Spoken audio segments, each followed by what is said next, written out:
This story is going to inspire and protect your heart. Watch till the end because what you learn tonight will save you years. There are betrayers that shatter like glass, and there are betrayers that whisper, that pour themselves into quiet corners until a house feels haunted by a love that never left and never stayed. Lauren didn't find lipstick on a collar, she found sentences. One, intimate sentences written to a woman who was not her, and that was somehow worse because it meant the part of him she trusted most had found someone else to live in. She used to believe emotional cheating wasn't real. That belief did not survive what she read. When Lauren met Joel, he was the kind of man who spoke in plans, not fantasies, plans. The first summer together smelled like rain and cut limes and the unbothered laughter of two people learning each other's music.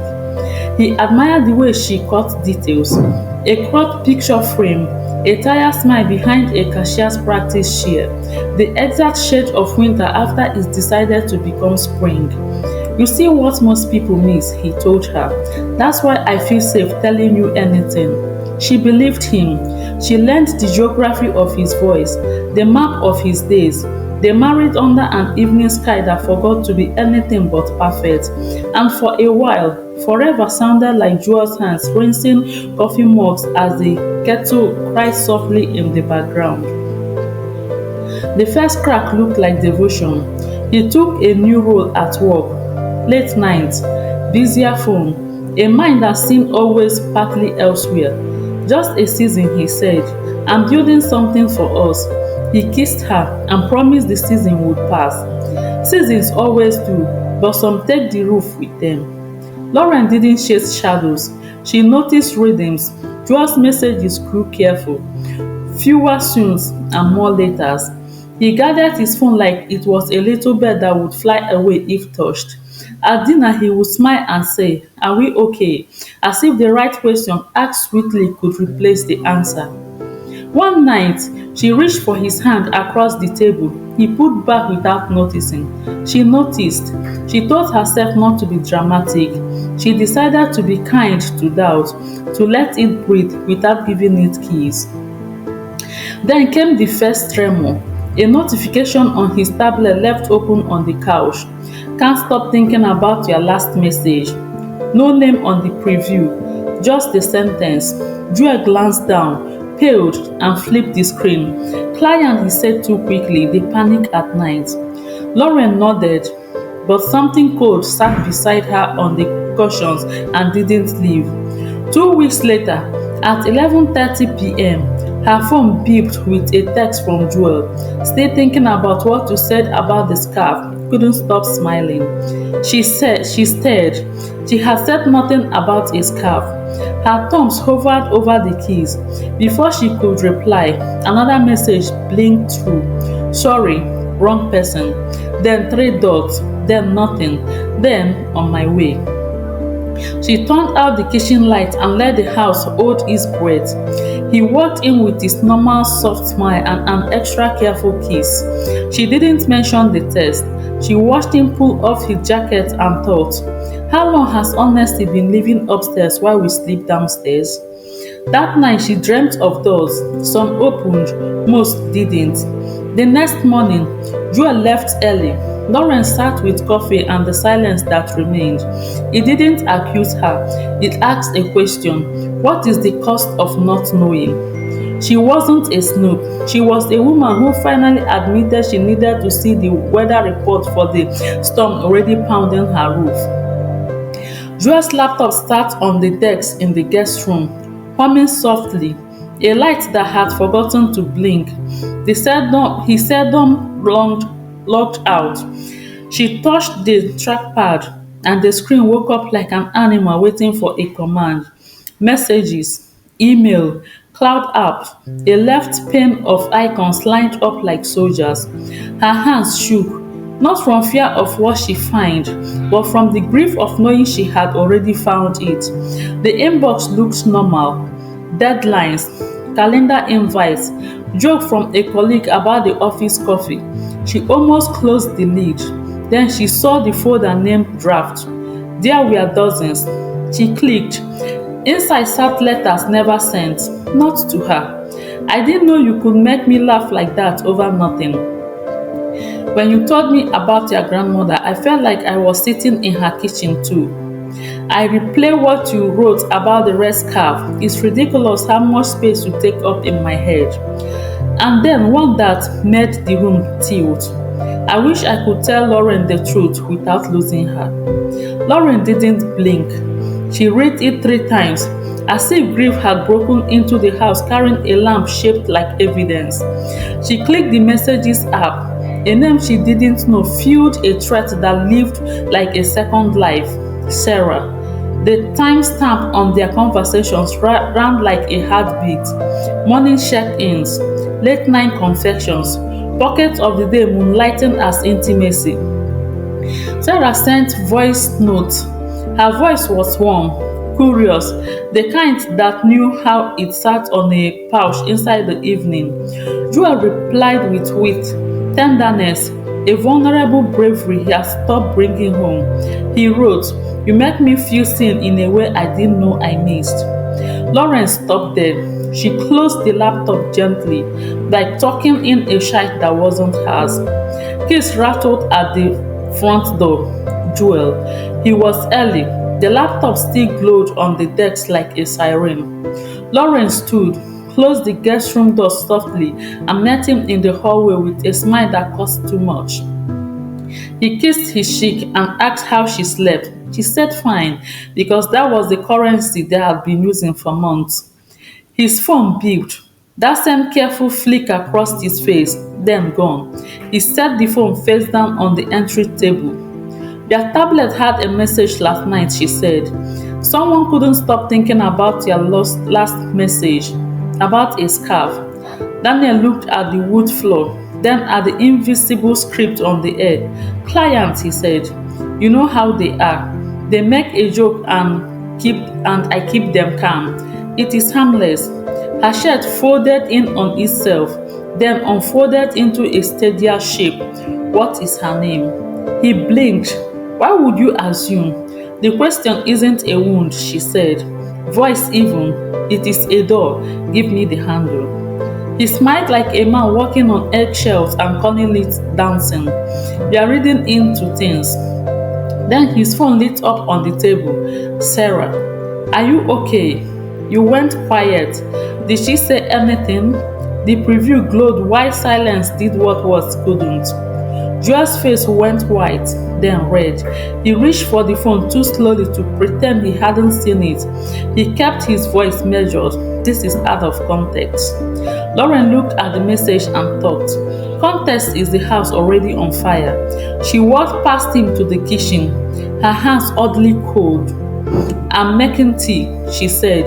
Decide if you want to tell me the truth in this kitchen or in a room with someone who will force you to. He didn't follow. The kettle did.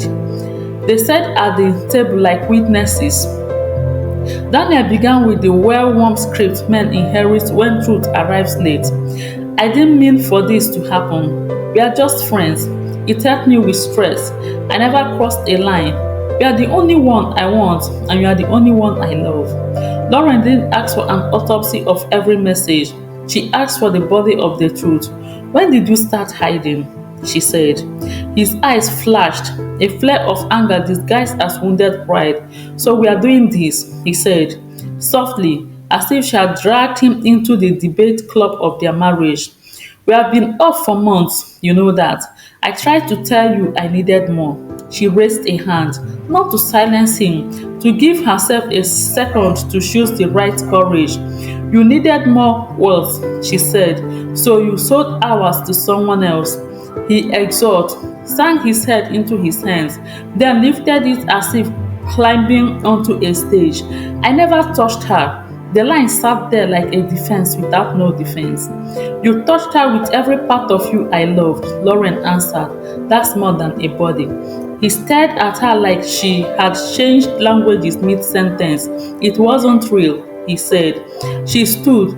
That's the problem, Joel. He reached for her wrist and stepped back. Something flamed in his eyes, then went out. What do you want me to do? He asked. Tell her it is over, Lauren said. The words so steady they surprised even her. Then call a therapist. Book us both. I will come to the first session, not because I'm staying, because I need a referee for the truth I already know. He swallowed, and if I do, you still might lose me, she said, but you will meet yourself. That's the only person who can keep you from doing this again. He stared at the floor long enough for the kettle to cry again. He called Sarah, put it on speaker at Lauren's insistence. The line clicked. Sarah's voice arrived, warmer than a lie should be. "Hey you," Sarah said, then paused, hearing the room behind his silence. "Is she there?" "I'm here," Lauren said, Call, calm as a court reporter. "Go ahead." A breath. Then Sarah, "I didn't know you were together when we started." He said it was complicated. He said he was lonely in his own house. Joel interrupted. "It was never." Lauren cut him softly. Let her finish. She didn't want a performance.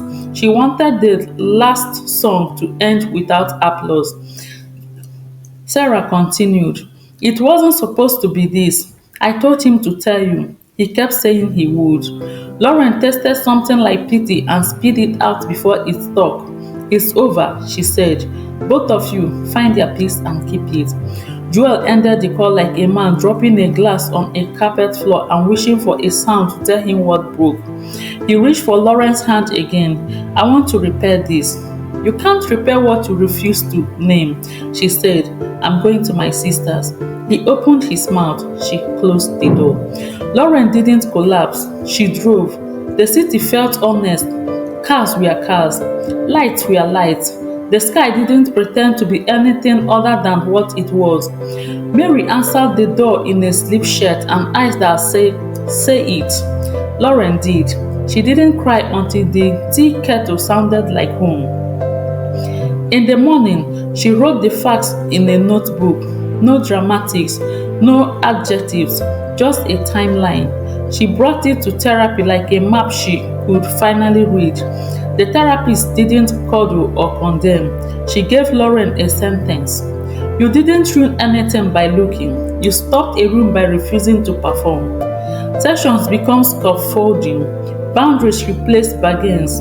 Lauren realized she wasn't craving Joel. She was craving the version of herself that existed before he moved into the rooms where her trust lived. Joel kept messaging, long apologies, short ones, bargains dressed as insight. He joined therapy. He said words like accountability and rebuilding and transparency. He sent screenshots of messages to Sarah ending things.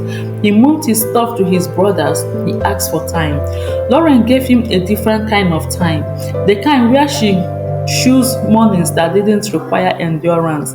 A month later, they sat in a therapist's office. Daniel cried the tears he should have cried under their roof. "You owned it, finally. No fog, no script, no melodrama," he said. "I felt what I should have starved and starved what I shouldn't feed." The therapist turned to Lauren. "What do you choose?" Lauren thought of the vows people make when they're young enough to think love is a weather pattern. She thought of the letters in his draft folder and the way sentences can become a home you live in without signing a lease. She thought of the kettle's cry and the notebook's fact and the mirror that did not lie. "I choose to live with love for both of us," she said. "Not because I hate you, because I finally love me." Daniel nodded like a man hearing a verdict he had written with his own hand. They stood. They didn't hug. Some endings are too honest for choreography. Lauren moved into a small apartment with windows that wanted to be noticed. She bought a rug that laughed in color and a plant that refused to die. She cooked for one like it was a celebration, not a sentence. On Sunday afternoons, she walked without headphones, letting the city talk. Healing didn't throw her, it arrived in lowercase.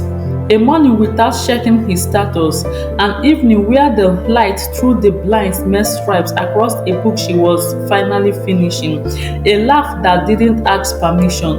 Months passed. Joel sent one message on her birthday. "Thank you for not letting me pretend my way through us." She didn't reply, not out of pettiness, out of completion. One evening, rain rehearsed itself against her window. She brewed tea and watched steam rise like a quiet confession. She didn't need a new forever. She needed the kind of now that didn't lie.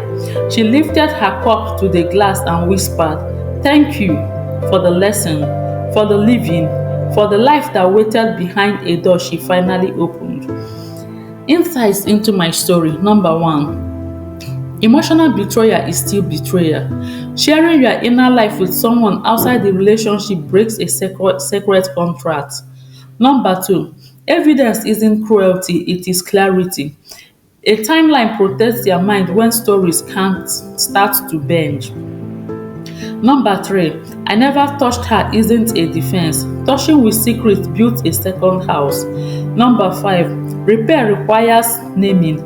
If they can't call it what it is, they can't fix it. Number five, your peace is a practice. It begins with one morning you didn't check a door that should never have been locked. If my story help you recognize a quiet betrayal, don't keep that clarity to yourself. Comment, "I choose honest love so someone else finds courage tonight." Subscribe to Echoes of Our Tears for original cinematic stories where pain turns into wisdom and where your peace finally gets a voice.